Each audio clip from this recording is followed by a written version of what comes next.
Hi friends, ಇವತ್ತಿನ video ಮೂಲಕ ಈ ಮಳೆ ಹಾಗೆಯೇ ಚಳಿಗೆ ಬಾಯಿಗೆ ರುಚಿಯಾಗಿ ಏನಾದರೂ ಮಾಡ್ಕೊಂಡು ತಿನ್ನಬೇಕು ಅಂತ ಅನ್ನಿಸ್ದಾಗ ವಿಲೇಜ್ ಸ್ಟೈಲಲ್ಲಿ ಅಮ್ಮ ಹೇಳಿಕೊಟ್ಟಂಥ ವಿಧಾನದಲ್ಲಿ ಹುರ್ಲಿಕಟ್ಟಿನ ಸಾಂಬಾರು ಯಾವ ರೀತಿ ಮಾಡೋದು ಅಂತಂದ್ಬಿಟ್ಟು ತೋರಿಸ್ಕೊಡ್ತಾ ಇದ್ದೀನಿ.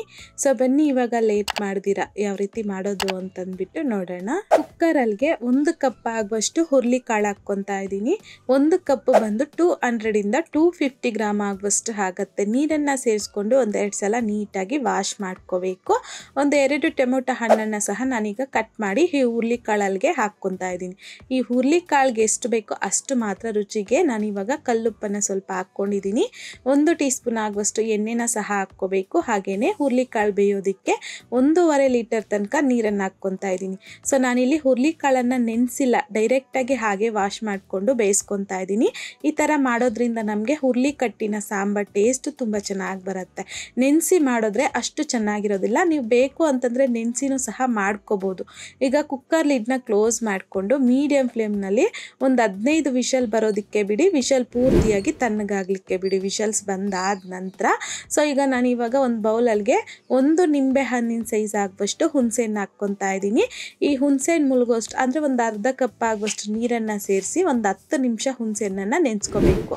ಈಗ ಅಷ್ಟರಲ್ಲಿ ಇವಾಗ ಈ ಹುರ್ಲಿಕಟ್ಟಿನ ಸಾರಿಗೆ ಒಂದು ಸಿಂಪಲ್ ಆಗಿ ರಸ ಪುಡಿನ ರೆಡಿ ಮಾಡ್ಕೊಳ್ಳೋಣ. ಮಿಕ್ಸಿ ಜಾರಲ್ಲಿಗೆ 1 ಟೇಬಲ್ ಸ್ಪೂನ್ ಆಗುವಷ್ಟು ಧನಿಯಾ ಕಾಳು, 1 ಟೀ ಸ್ಪೂನ್ ಆಗುವಷ್ಟು ಮೆಣಸು, 3/4 ಟೇಬಲ್ ಸ್ಪೂನ್ ಆಗುವಷ್ಟು ಜೀರಿಗೆ, ಹಾಗೆಯೇ 1/8 ಟೀ ಸ್ಪೂನ್ ಆಗುವಷ್ಟು ಮೆಂತ್ಯ, ಒಂದು 5ರಿಂದ 6 ಒಣಮೆಣಸಿನಕಾಯಿ, ಹಾಗೆಯೇ 1 ಬೆಳ್ಳುಳ್ಳಿನ ಸಿಪ್ಪೆ ಸಮೇತ ಹಾಕ್ಕೊತಾ ಇದ್ದೀನಿ. 1-2 ಟೇಬಲ್ ಸ್ಪೂನ್ ಆಗುವಷ್ಟು ಒಣ ಕೊಬ್ಬರಿನ ಸಹ ಹಾಕ್ಕೊಂಡು ಇದನ್ನು ಗ್ರೈಂಡ್ ಮಾಡ್ಕೋಬೇಕು. ಮಧ್ಯದಲ್ಲಿ ಮಿಕ್ಸ್ ಮಾಡ್ಕೊತ ಸ್ವಲ್ಪ ತರಿಯಾಗಿಯೇ ನಾವು ಇದನ್ನು ಈ ರೀತಿ ಗ್ರೈಂಡ್ ಮಾಡ್ಕೊಂಡು ಪಕ್ಕಕ್ಕೆ ಇಟ್ಕೊಳ್ಳಿ. ಈಗ ನಮಗೆ ಈ ಕಟ್ಟಿನ ಸಾರಿಗೆ ಬೇಕಾಗಿರುವಂಥದ್ದು ಸಿಂಪಲ್ ಆಗಿ ರಸ ಪುಡಿನ ಸಹ ರೆಡಿ ಮಾಡ್ಕೊಂಡಿದ್ದಾಗಿದೆ. ಈಗ ಕುಕ್ಕರು ಸಹ ಒಂದು 15 ವಿಷಲ್ ಬಂದಾದ ನಂತರ ಕುಕ್ಕರ್ ಲಿಡ್ನ ಓಪನ್ ಮಾಡ್ಕೊಂಡು ನಿಮಗೆ ಇಲ್ಲಿ ತೋರಿಸ್ತಾ ಇದ್ದೀನಿ ನೋಡಿ. ಹುರ್ಲಿಕಾಳು ಅನ್ನೋದು ತುಂಬ ಅಂದರೆ ತುಂಬಾ ಸಾಫ್ಟಾಗಿ ಬೆಂದೋಗ್ಬಿಡಬೇಕು. ಈ ರೀತಿಯಾಗಿ ಲೈಟಾಗಿ ನಾವು ಪ್ರೆಸ್ ಮಾಡಿದ್ರು ಸಹ ಅದು ಸಾಫ್ಟ್ ಆಗಿಬಿಡಬೇಕು. ಅಷ್ಟು ಸ್ಮೂತಾಗಿ ಸಾಫ್ಟಾಗಿ ನಾವು ಹುರ್ಲಿಕಾಳನ್ನು ಬೇಯಿಸ್ಕೋಬೇಕಾಗತ್ತೆ. ಈ ರೀತಿ ಬೆಂದಾದ ನಂತರ ಒಂದು ಬೌಲಲ್ಲಿಗೆ ಈ ರೀತಿ ಸ್ಟ್ರೈನರ್ನ ಇಟ್ಕೊಂಡು ಈ ಹುರ್ಲಿಕಾಳಲ್ಲಿ ಇರುವಂತಹ ನೀರು ಹುರ್ಲಿಕಾಳನ್ನು ಸಪ್ರೇಟ್ ಮಾಡ್ಕೊಂಡಿದ್ದಾದ ನಂತರ ಈ ರೀತಿ ಒಂದು ಸೌಟನ್ನ ತಗೊಂಡು ಈ ಹುರ್ಲಿಕಾಳನ್ನು ಸ್ಮ್ಯಾಶ್ ಮಾಡ್ಕೊತ ಇದರಲ್ಲಿರುವಂತಹ ರಸ ಎಲ್ಲ ತಗೋಬೇಕಾಗತ್ತೆ. ಈಗ 1 ಕಪ್ ಆಗುವಷ್ಟು ಸ್ವಲ್ಪ ನೀರನ್ನು ಸಹ ಹಾಕಿ ಇದರಲ್ಲಿರುವಂಥ ಇನ್ನೂ ರಸ ಪೂರ್ತಿಯಾಗಿ ತೆಗೆದುಕೊಬಿಟ್ಟಿದ್ದೀನಿ ನೋಡಿ. ಬರೀ ಸಿಪ್ಪೆ ಸಮೇತ ಮಾತ್ರ ನಮಗಿವಾಗ ಉಳಿದಿದೆ. ಈಗ ಇದನ್ನು ತೆಗೆದು ಪಕ್ಕಕ್ಕೆ ಹಾಕ್ಕೊಬಿಡಿ. ಈಗ ನಮಗೆ ಹುರ್ಲಿಕಟ್ಟಿನ ಸಾರಿಗೆ ಬೇಕಾಗಿರುವಂಥದ್ದು ಹುರ್ಲಿಕಟ್ಟಿಂದ ನೀರು ಅನ್ನೋದು ರೆಡಿ ಆಗೋಗಿದೆ. ಸೊ ಈ ರೀತಿಯಾಗಿ ನಾವು ರೆಡಿ ಮಾಡ್ಕೊಂಡಿದ್ದಾದ ನಂತರ ಇವಾಗ ನಾವು ಒಗ್ಗರಣೆ ಹಾಕ್ಕೋಬೇಕು. ಕಡಾಯಿಗೆ 3 ಟೇಬಲ್ ಸ್ಪೂನ್ ಆಗುವಷ್ಟು ಎಣ್ಣೆ ಸ್ವಲ್ಪ ಬಿಸಿ ಆಗಿದ್ದಾದ ನಂತರ 1 ಟೀ ಸ್ಪೂನ್ ಸಾಸಿವೆ, 1 ಈರುಳ್ಳಿನ ಈ ರೀತಿ ಸಣ್ಣದಾಗಿ ಸ್ವಲ್ಪ ದೊಡ್ಡ ಸೈಜಲ್ಲೇ ಕಟ್ ಮಾಡಿಬಿಟ್ಟು ಹಾಕ್ಕೊಂಡಿದ್ದೀನಿ. ಈ ಥರದ ಈರುಳ್ಳಿ ಬದಲಾಗಿ ನಾಟಿ ಈರುಳ್ಳಿ ಏನಾದರೂ ಇತ್ತು ಅಂತಂದರೆ ಅದನ್ನೇ ಹಾಕ್ಕೊಳ್ಳಿ. ಖಂಡಿತ ತುಂಬ ಚೆನ್ನಾಗಿರುತ್ತೆ ಈ ಹುರ್ಲಿಕಟ್ಟಿನ ಸಾಂಬಾರು. ನನ್ನ ಹತ್ರ ಇರಲಿಲ್ಲ, ಹಾಗಾಗಿ ಮನೆಯಲ್ಲಿರುವಂತಹ ಈರುಳ್ಳಿನೇ ಹಾಕ್ಕೊಂಡಿದ್ದೀನಿ. ಸ್ವಲ್ಪ ಕರಿಬೇವನ್ನು ಸಹ ಹಾಕ್ಕೊಂಡು ಮೀಡಿಯಮ್ ಫ್ಲೇಮ್ನಲ್ಲಿ ಈರುಳ್ಳಿನ ಸ್ವಲ್ಪ ಲೈಟಾಗಿ ಕಲರ್ ಚೇಂಜ್ ಆಗೋವರೆಗೂ ಫ್ರೈ ಮಾಡಿಕೊಂಡು ನಾವು ಸಿಂಪಲ್ಲಾಗಿ ರಸ ಪುಡಿನ ಸಹ ರೆಡಿ ಮಾಡಿ ಇಟ್ಕೊಂಡಿದ್ದೀರಲ್ವ ಅದನ್ನು ಹಾಕ್ಕೊಂಡು ಲೋ ಫ್ಲೇಮ್ನಲ್ಲಿ ಒಂದು 2ರಿಂದ 3 ನಿಮಿಷ ಫ್ರೈ ಮಾಡ್ಕೋಬೇಕು.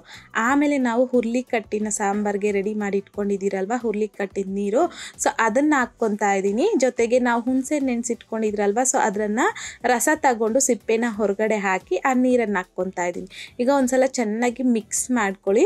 ಸೊ ನೀವು ನೋಡಿಕೊಂಡು ಇಲ್ಲಿ ನೀರನ್ನು ಅಡ್ಜಸ್ಟ್ ಮಾಡ್ಕೋಬೋದು. ಒಂದು 1/4 ಟೀ ಸ್ಪೂನ್ ಆಗುವಷ್ಟು ಅರಿಶಿನ ಸಹ ಹಾಕ್ಕೊಂಡು ಮತ್ತೊಂದು ಸಲ ಮಿಕ್ಸ್ ಮಾಡ್ಕೊಳ್ಳಿ. ಮೀಡಿಯಮ್ ಫ್ಲೇಮ್ನಲ್ಲಿ ಇದನ್ನು ಈ ಸಾಂಬಾರನ್ನ ಚೆನ್ನಾಗಿ ಕುದಿಸ್ಕೋಬೇಕು. ಒಂದ್ಸಲ ಈ ರೀತಿ ಕುದೀತಾ ಇರುವಂತಹ ಟೈಮಲ್ಲಿ ಮತ್ತೊಂದು ಸಲ ಚೆನ್ನಾಗಿ ಮಿಕ್ಸ್ ಮಾಡಿಕೊಂಡು ಈ ಟೈಮಲ್ಲಿ ನಿಮ್ಗೆ ಏನಾದರೂ ಸಾಲ್ಟು ಹಾಗೆಯೇ ಖಾರ ಏನಾದರೂ ಕಡಿಮೆ ಆಯಿತು ಅಂತ ಅನ್ನಿಸಿದ್ರು ಸಹ ಸ್ವಲ್ಪ ಚಿಲ್ಲಿ ಪೌಡರು ಹಾಗೆಯೇ ಸಾಲ್ಟನ್ನು ಅಡ್ಜಸ್ಟ್ ಮಾಡಿಕೊಂಡು ಒಂದು 2 ನಿಮಿಷ ಚೆನ್ನಾಗಿ ಕುದಿಸ್ಕೊಂಡಿದ್ದಾದ ನಂತರ ಸಣ್ಣದಾಗಿ ಕಟ್ ಮಾಡ್ಕೊಂಡಿರ್ತಕ್ಕಂಥ ಕೊತ್ತಂಬರಿನ ಸಹ ಹಾಕಿ ಮತ್ತೊಂದು ಸಲ ಮಿಕ್ಸ್ ಮಾಡ್ಕೊಂಬಿಡಿ. ಈಗ ನೋಡ್ತಿರ್ಬೋದು ತುಂಬಾ ರುಚಿಯಾಗಿರುವಂತಹ ಆರೋಗ್ಯಕರವಾದ ಹುರ್ಲಿಕಟ್ಟಿನ ಸಾಂಬಾರಂತೂ ರೆಡಿಯಾಗೋಗಿದೆ. ಸೊ ನನಗಂತೂ ಪರ್ಸ್ನಲ್ ಆಗಿ ಈ ಹುರ್ಲಿಕಟ್ಟಿನ ಸಾಂಬಾರು ತುಂಬಾ ಇಷ್ಟ ಆಗುತ್ತೆ ಬಿಸಿಯಾದಂತಹ ರೈಸ್ ಜೊತೆಗೆ. ಜೊತೆಗೆ. ನೀವು ಸಹ ತಪ್ಪದೆ ಈ ರೀತಿಯಾಗಿ ಹುರ್ಲಿಕಟ್ಟಿನ ಸಾಂಬಾರನ್ನ ಮಾಡಿದ್ದಾದ ನಂತರ ನಿಮಗೂ ಸಹ ಟೇಸ್ಟ್ ಯಾವ ರೀತಿ ಬಂತು ಅನ್ನೋದನ್ನು ನನಗೆ ಮರೀದೆ ಕಮೆಂಟ್ ಬಾಕ್ಸಲ್ಲಿ ಕಮೆಂಟ್ ಮಾಡಿ, ಲೈಕ್ ಮಾಡಿ, ಹಾಗೆಯೇ ನಿಮ್ಮ ಫ್ರೆಂಡ್ಸ್ ಆ್ಯಂಡ್ ಫ್ಯಾಮಿಲಿ ಜೊತೆಗೆ ಶೇರ್ ಮಾಡಿ. ಮತ್ತಷ್ಟು ಈಸಿ ಆ್ಯಂಡ್ ಸಿಂಪಲ್ ಕ್ವಿಕ್ ರೆಸಿಪೀಸ್ಗೋಸ್ಕರ ದಯವಿಟ್ಟು ನೀವಿನ್ನೂ ನಮ್ಮ ಮೇಘಶ್ರೀಸ್ ಕಿಚನ್ ಚಾನಲ್ನ ಸಬ್ಸ್ಕ್ರೈಬ್ ಮಾಡಿಲ್ಲ ಅಂತಂದರೆ ಸಬ್ಸ್ಕ್ರೈಬ್ ಮಾಡಿ.